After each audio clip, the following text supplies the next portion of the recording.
ओम नमो भगवते वासुदेवाय.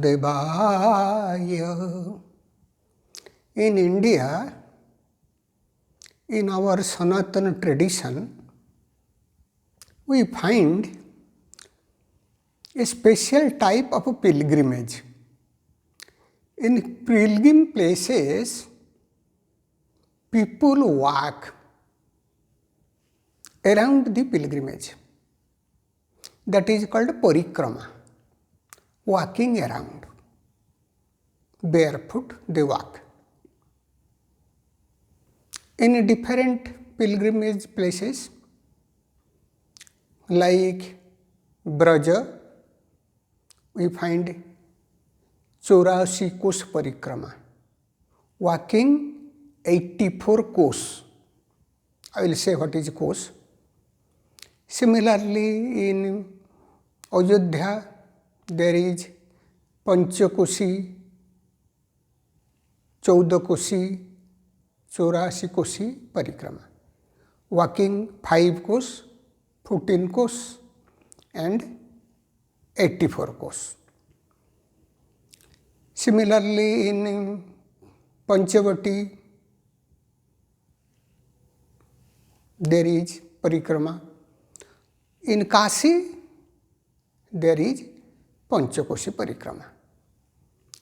Kos here is a unity of, normally believed by people as unity of measurement of distance.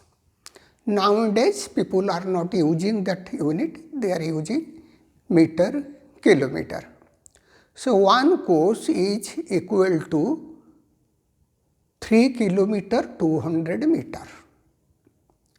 So, that is how one has to move 5 course around the deity, or keeping the deity in a distance of 5 course. This is a type of austerity, tapa. It is done with devotion, with noble faith, Shraddha.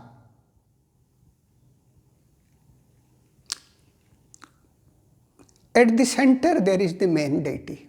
Like in Kashi, the main deity is Vishweshwar. In Ayodhya, the main deity is Sri Ram. In Braja, the main deity is Sri Krishna.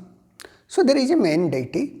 Then when walking around the path of that distance, there are many deities.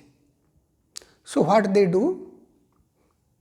They do with the devotion towards the main deity, but also all the deities on the road they get, they go there, they bow down there, they offer their worship offerings. So, in this way, this is done with austerities and with devotion. So, that is a practice in all the pilgrimage, many pilgrimage places, not all. And the Indians are very familiar with that.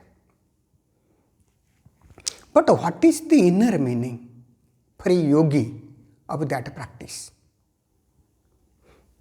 Let us take the example of Kashi. In Kashi, they start from Manikarnika Kund, the well of Manikarnika, which is believed to be the place of Brahma, Vishnu, Shankar and Devi. Then from the Manikarnika Ghat, from at the bank of the holy river Ma Ganga, they start their journey. Now, what they do?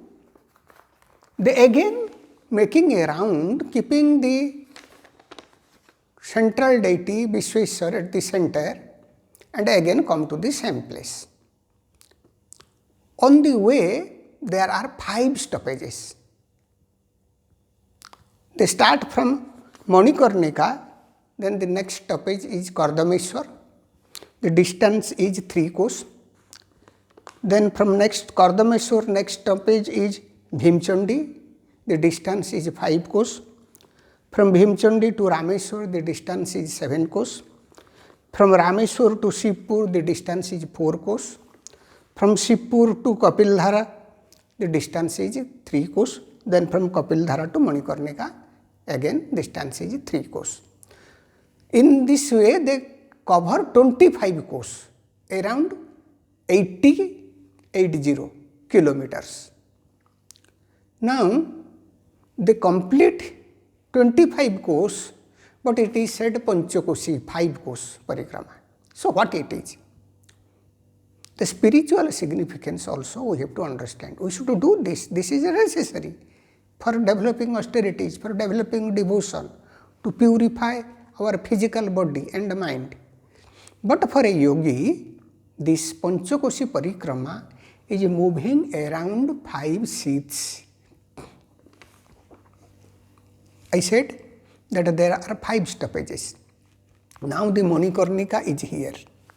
This is Karna and this is the Mani here. Manikarnika is Agya Chakra. So when the yogi starts, what he does? He comes to the different stoppages. This stoppage, this is Anandamaya Kos.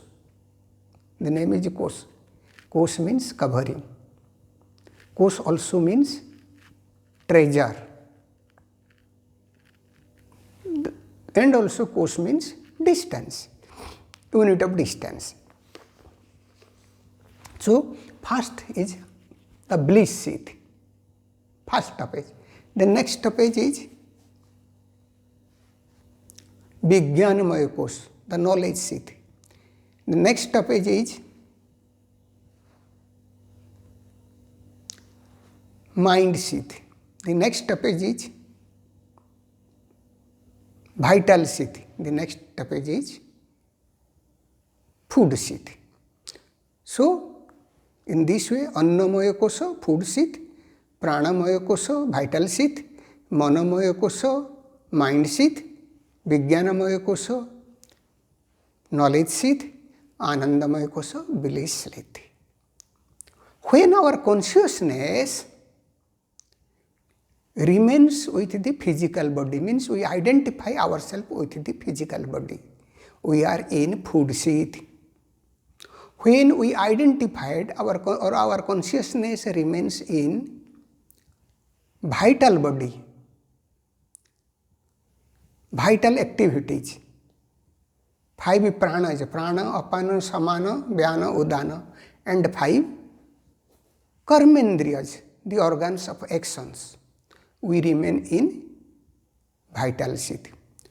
When our consciousness remains in mind seat, means we identify with ourselves with our own mind, then we are in mind seat. Here we identify with mind and 5 sense organs. When our consciousness remains with intellect, here we identify with intellect, also 5 sense organs. Then we are at a knowledge seat. Then when we come to the bliss seat, we don't identify with mind, with intellect, with vital forces, with physical body at the state of deep sleep. But still there is ignorance of the self.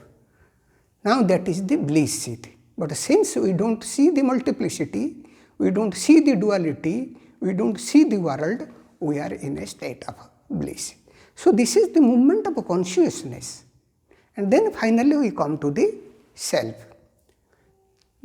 As I have already said, that bliss seat is associated with the Visuddha Chakra. Knowledge seat is associated with Anahata Chakra. Mind seat is associated with Manipura Chakra. Vital seat is associated with Swadhisthana Chakra. And food seat is associated with Muladhara Chakra. So in spiritual practice, particularly in Kriya Yoga, when we do Guru Pranam, bowing down to the master's technique, Then we are moving in these 5 sheaths to come to the Kutastha Chaitanya. Then when we do the Matrika Dhyanas, the Antarmatrika, the inner Matrikas, 2 letters in Agyan Chakra, 16 letters in Visuddha, 12 letters in Anahata, 10 letters in Manipura, 6 letters at Swadhisthana and 4 letters at Mooladhara. We are also doing the parikrama, moving around the 5 sheaths, finally to be established at the self. When we do Kriya meditation, we are doing moving around the 5 sheaths. This is how a Kriya Yoga practitioners within the body he moves in the 5 sheaths. That is Panchakoshi Parikrama for a Kriyavan, for a Kriya Yoga practitioners. We should do the one which is done at the physical level, at the worldly level in the pilgrimages. Then understanding it, we should also do it within our own self, within our own body complex, within our own pinda, learning it from a guru. Om Shanti, Shanti, Shanti.